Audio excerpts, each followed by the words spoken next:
Hi అండి, welcome to మా ఇంటి వంట ఛానల్. ఎలా ఉన్నారు? అందరూ బాగున్నారా? ఈరోజు మనం మన ఛానల్లోని మామిడికాయ పులిహోర ఎలా తయారు చేసుకోవాలో చూద్దాం రండి. ఓకేనా అండి? మరి ఇంకెందుకు ఆలస్యం, మన వీడియోలోకి వెళ్దామా?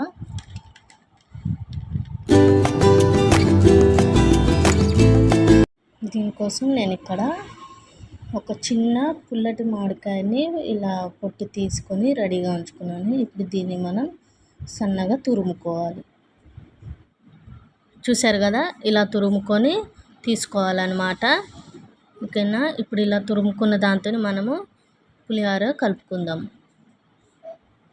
రైస్ను కూడా నేను ఇక్కడ ఆల్రెడీ ఇలా ఉడికించుకొని ప్లేట్లో పెట్టుకున్నానండి. తీసుకొని ఇలా ఆరబెట్టుకున్నాను, ఎందుకంటే అలాగే ఉంచుకుంటే ముద్దగా ఉంటుంది.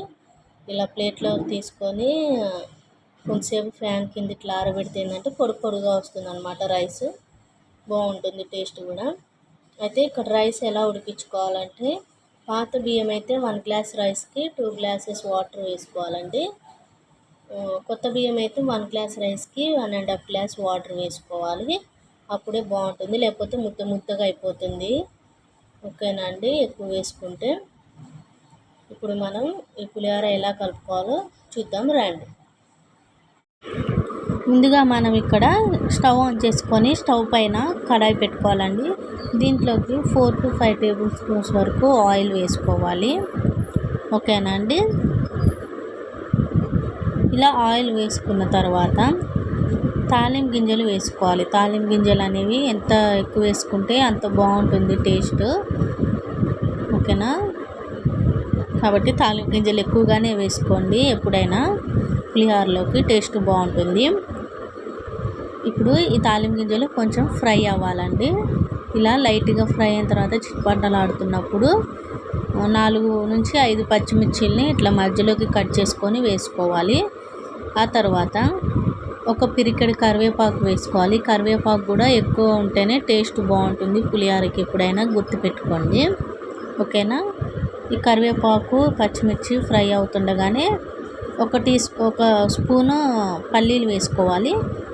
ఇప్పుడు ఇదంతా ఒకసారి కలుపుకొని కొంచెం సేపు ఫ్రై చేసుకోవాలండి. ఇప్పుడు దీంట్లోకి మనం ఇందాక తీసుకున్న మామిడికాయ తురుము తీసుకోవాలి. మామిడికాయ తురుము కూడా ఇందులో వేసుకొని ఒకసారి ఇదంతా ఇలా కలుపుకుందాం ఆయిల్లోని.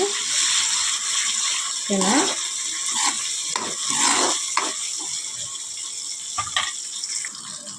ఇప్పుడు దీంట్లోకి పసుపు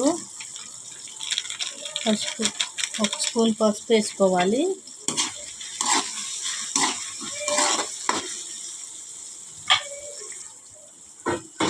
అలాగే 4-5 ఎండుమిరపకాయలు,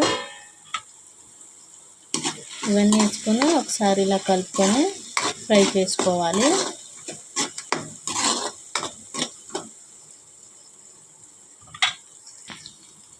ఇలా ఫ్రై చేసుకున్న తర్వాత ఇప్పుడు మనం స్టవ్ ఆఫ్ చేసుకోవాలన్నమాట.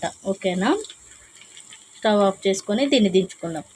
చూసారు కదండి, ఇలా స్టవ్ ఆఫ్ చేసుకొని మనము చల్లారబెట్టుకున్న రైస్ అంతా ఇందులో వేసేసుకోవాలన్నమాట. వేసుకొని ఇదంతా బాగా కలుపుకోవాలి. ఇలా రైస్ అంతా వేసుకున్న తర్వాత ఇందులోకి టేస్ట్కి సరిపడా సాల్ట్ వేసుకోవాలి. వేసుకొని దీన్నంతా కలుపుకోవాలి. సేమ్ మనం పులిహోర ఎలా కలుపుకుంటామో అలాగే కలుపుకోవాలండి. ఓకేనా? చూశారు కదండి, ఇలా కలుపుకోవాలి. చాలా కలర్ఫుల్గా ఉంది కదా, చాలా బాగుంది కదా. తింటే ఇంకా బాగుంటుందండి. అసలు ఈ మామిడికాయలు ఇలా సమ్మర్ సీజన్లోనే కాకుండా ఎప్పటికీ వస్తే ఎంత బాగుంటుందో. అసలు చింతపండు పులిహోర కాకుండా ఇలా మామిడికాయ పులిహోర పెట్టుకొని తింటారు మీరు. ఇంకా ఒకసారి టేస్ట్ చేశారంటే అంత బాగుంటుంది. ఓకేనండి? ట్రై చేయండి మరి మీరు కూడా. ఇదండి ఈరోజు మన రెసిపీ వచ్చేసి మామిడికాయ పులిహోర. సూపర్ యమ్మీ టేస్టీగా ఉంటుంది. ఓకేనండి? మళ్ళీ మనం నెక్స్ట్ వీడియోలో కలుసుకుందాం. బాయ్ అండి.